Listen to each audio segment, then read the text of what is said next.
Hi there, and welcome to this recording of information that was shared at a recent Kumu learning party. And this content is all about the power of imagery. So the use of imagery is really a form of communication, but it is a way to really enhance the ability of those who are listening to you, be they an audience, participants in a training course, to increase their learning and to get messages across much easier and more powerfully. The bottom line is that we are actually wired to take in the world visually. So where we can support what we're saying with visuals, it really will make an impact to those who are listening to us. Another interesting point to remember is that the shorter our presentations, the more important visual learning is, because we tend to want to get across a fair bit of learning, even if it only is in 5 minutes. So to have some imagery to support that will really enhance your ability to do a short presentation, especially a micro-learning presentation. So what we're going to do now is we're just going to look at 8 things which are good to know about visual imagery. So the first point is they improve learning by up to 400%, which is pretty staggering. So why is that? Well, 90% of the information transmitted to the brain is visual. As I said before, we're wired to see the world visually. This actually leads to us being able to process information 60,000 times faster than text, which makes sense, especially when you think of, you've got to read word for word, and then in reading word for word, you're building the sentence. You're then interpreting that, and ultimately you're building an image in your mind of that. So 60,000 times faster, which leads to comprehension increase of up to 400%. So definitely worth bringing into your presentations.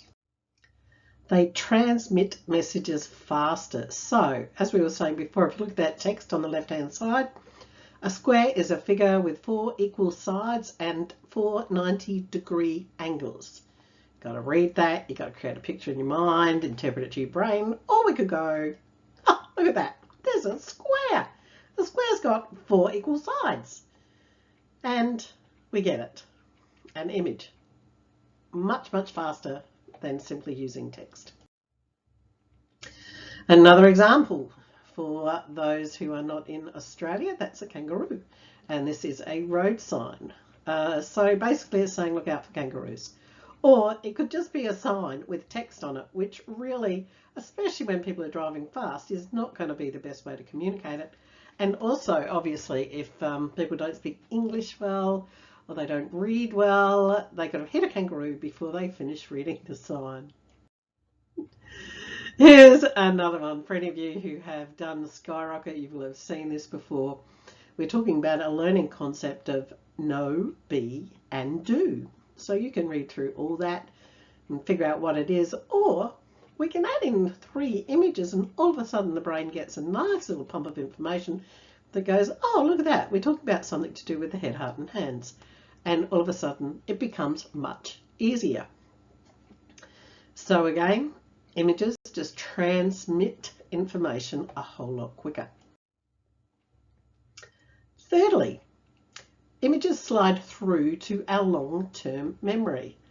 Now, one of the easiest ways to ensure learners store information in their long-term memory is to pair it with concepts. So why is this? Well, unless our words, concepts and ideas are hooked onto an image, they tend to go in one ear and out the other. Words are processed in the area of our brain that processes short-term memory. So we only retain certain bits of information. There's lots of statistics around what that is. Images, on the other hand, apparently go directly to the long-term memory, where they are really deeply etched in our brain.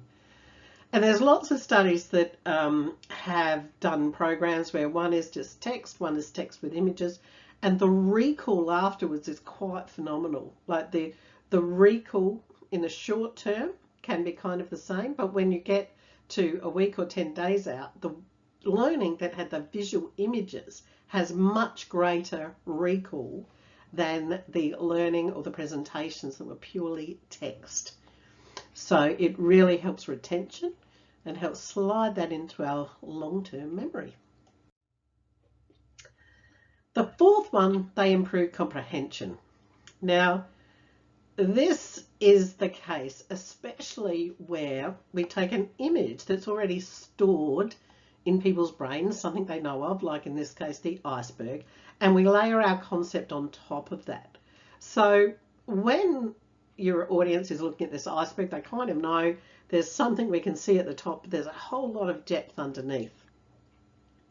So when we pair our concepts with images that are already stored in the brain, it helps us get across really quite complex things a lot easier.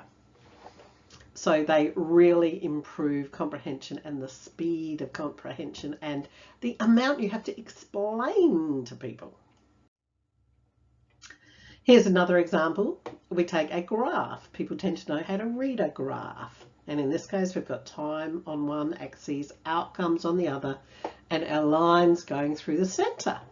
One line if we allow natural evolution, another if we take some conscious action and create a whole new line where we are creating our best possible future and better outcomes for the future. So again, you can look at that graph, you can interpret it as opposed to having to do a 20-minute dissertation on what we are talking about. So the use of graphs are really, really powerful. That's why pie charts and all those sorts of things are really useful too. People know what you're getting at.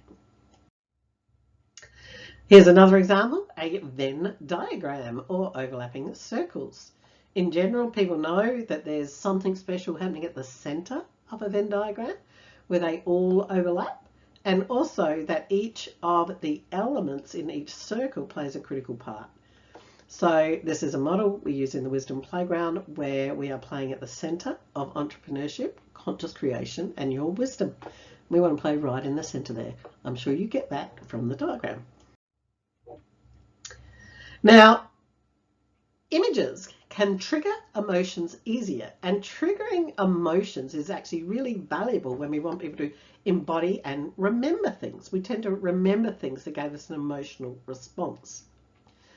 So in this example here on this slide, you've got a person screaming, too many words, a few animals are looking angry. There's a fair chance that the emotional response of this for you is stress. And the reason for that is if you've got a slide with too many words on it, it actually causes stress with people. So it's getting across a message, obviously clearer, of don't do that because you don't want your participants feeling like that. Here is another example. We've got a simple wheel in the background, which is again as a piece of imagery that we can use to communicate progress. But in the center, we've got a picture of someone who is hopefully making you feel really good. And the message that should be sending is, wow, if I can get all these things up to a 10, I'm going to be feeling really good too. So we can get excited about it. Now, here's an image that I found because I did a whole lot of Googling on programs for women over 50. And by the time I finished that research, I seriously just wanted to give up. The images created nothing short of depression when you looked at them. Now, this was the lead slide of a training program for a university for women over 50. And I don't know about you, but that kind of says to me, oh great, I'm going to get old and need a walking stick, and made me feel like, well, S-H-I-T. So really be aware when you choose your images that you are taking people on an emotional journey. So do be aware of what those images are saying. And if you are using an image which is potentially making people feel depressed, then have another image which resolves that for them so that it shows, oh, well, you know, if you work with me or do this, you're actually going to feel better. So something that makes you feel happier. So here you can see other images, same market. Breaking free has a really nice feeling, so we can break free of those stereotypical images. Empowerment, a nice picture there, which is actually a picture that's used by a women's entrepreneur group here on the Gold Coast in Australia, and Little Miss Naughty. Always makes you feel good when you're being a little bit naughty. So again, just really think about the emotion that your images are bringing up in people, and make sure you've got images that bring up the emotion that you want to bring up in people. Okay, number 6, they trigger learners' imagination and motivation. So the part of our brain where we're really getting to into imagination can actually get us feeling excited and motivated. It taps into our innate childlike brain. So when we show images, so for example this one on the screen here, which is just a series of emojis showing what the learning journey can be like, you can see we start off happy, we get pretty not happy because it gets challenging, and then we get happy again.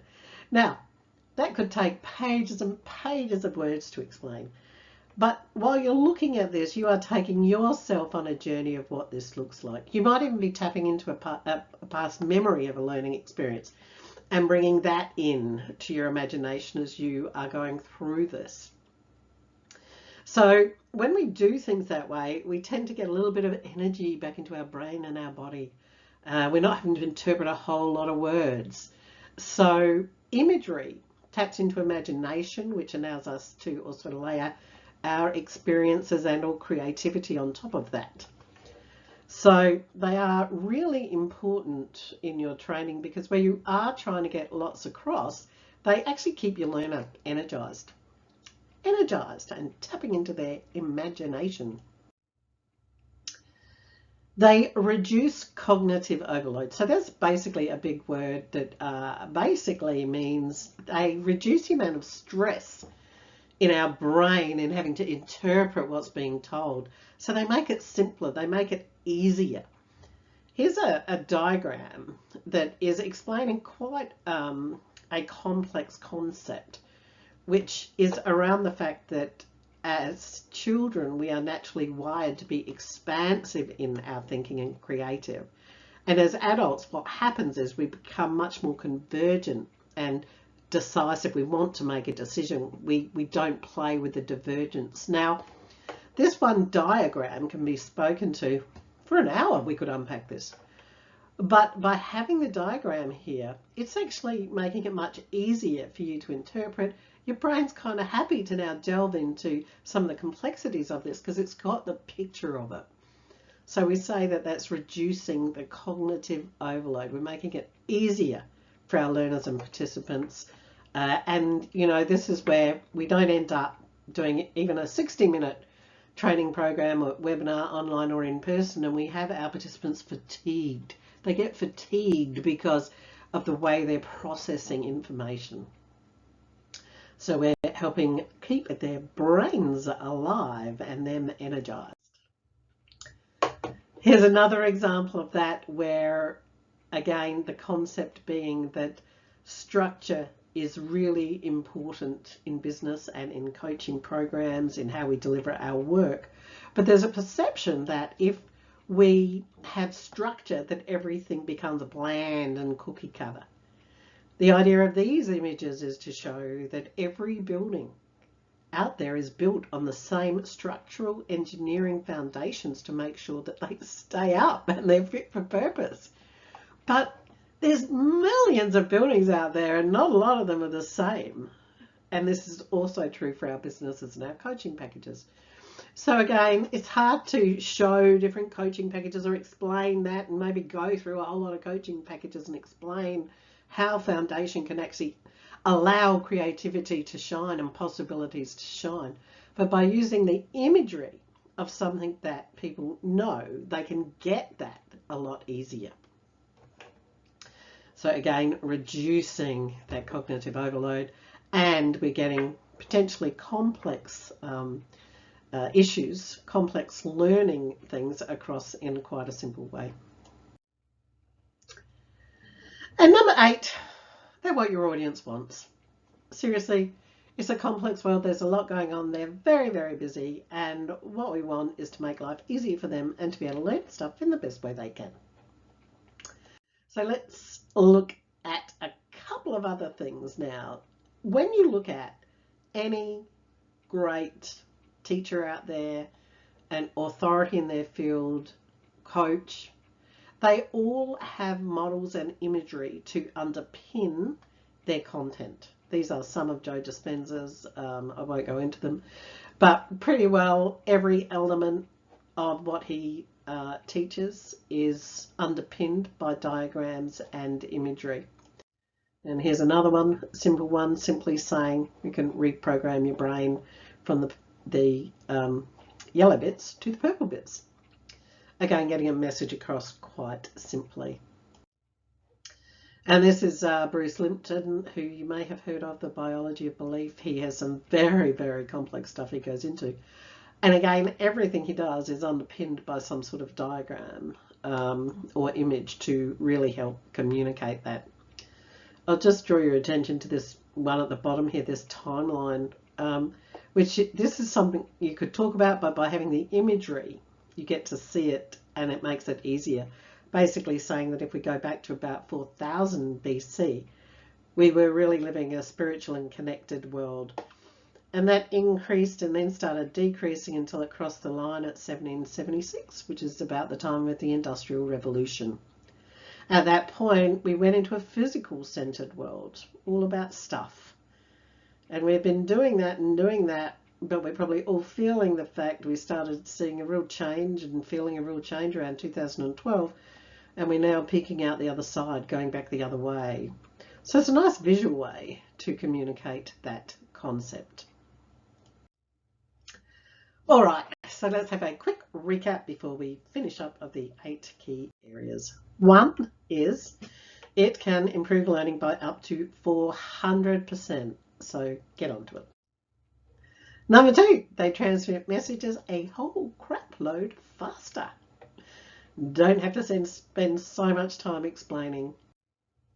Number 3, they improve comprehension, especially where we've layered it with an image that is already known to our learner or our audience, and we just layer our stuff on top. So they really improve comprehension and make it easier. They slide through to long-term memory because visuals are processed in that area of the brain as opposed to short-term memory, which is where we tend to process text. So our recall 1-2 weeks and longer after training will be much greater with visuals than it will be without them.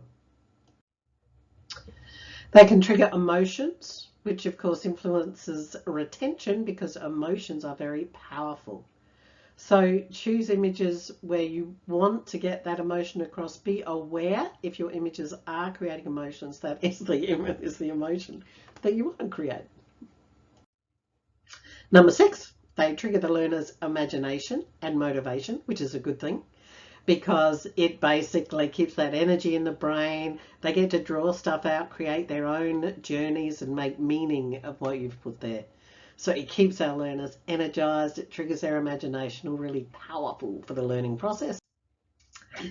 Number 7, they reduce cognitive overload. So basically everything we've said means that we're making it easier on the brain. So our participants are feeling more relaxed, they're more enjoying the learning journey because we're making it easier for them basically. And finally, we live in a complex, busy world and your participants want you to make it easier for them. And that's exactly what imagery does. And of course, this all takes practice. So it is a really, really powerful thing to know. But of course, if you don't take action, what does that matter? So I really encourage you now to look at your presentations, your learning, your workbooks, and just start thinking about where can you add imagery, where can you add some models to help your participant learn easier and to retain what you are teaching them and sharing with them. All right, well, you have fun with that, and we will continue playing with that in the Kumu. Bye for now.